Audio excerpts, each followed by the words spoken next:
Hello, this is Donnie Smith, and in this video we're going to show you how to hammer and dolly a dent.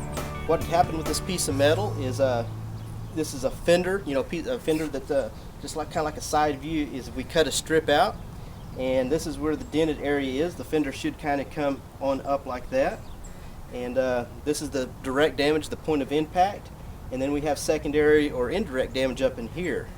And to repair this, we always want to use a first in last out rule. So we're going to show you a hammer off dolly, because that's what you always want to do to rough your damage out and to do the first straightening is a hammer off dolly.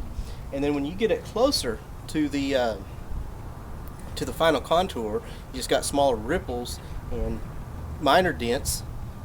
That's when we're going to switch to the hammer on dolly. But let's show you the hammer off dolly method first. We're going to show you hammer off dolly, and remember, you always want to find a dolly. They got different shapes. This is a combination dolly that kind of fits the contour of the shape you're working on, and the same way with the hammer. So if this was an actual dent, we could reach behind it, and that's one thing about hammer on dolly method. You have to be able to have access to both sides. So we're not going to start right here on the direct damage. We're going to start out here and start straightening that out first. So remember, it starts getting low in this area, and it's kind of high over here. So we're going to put it over here and start with this first. We're going to get that.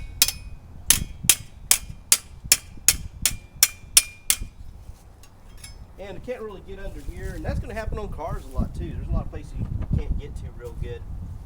I'm going to use a different dolly I have here. I'm going to use the more curved area. Hit the contour.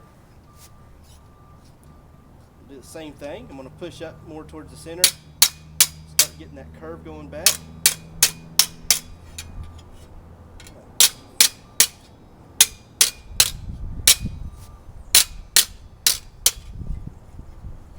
Now I'm gonna push straight in the direct damage, and it's still got a little buckle here and here. So I'm still hitting on the highs with the hammer and pushing up on the lows with the dolly.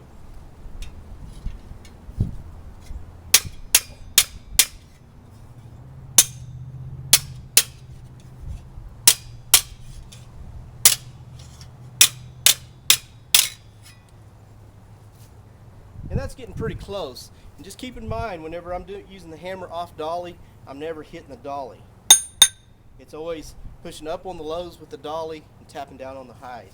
So why this would work on a dent, you could just get the back side, you'd have to reach up under there, push out on the lows, and then tap in on the highs. So that pretty well wraps up the hammer off dolly method. Next, we'll show you the hammer on dolly.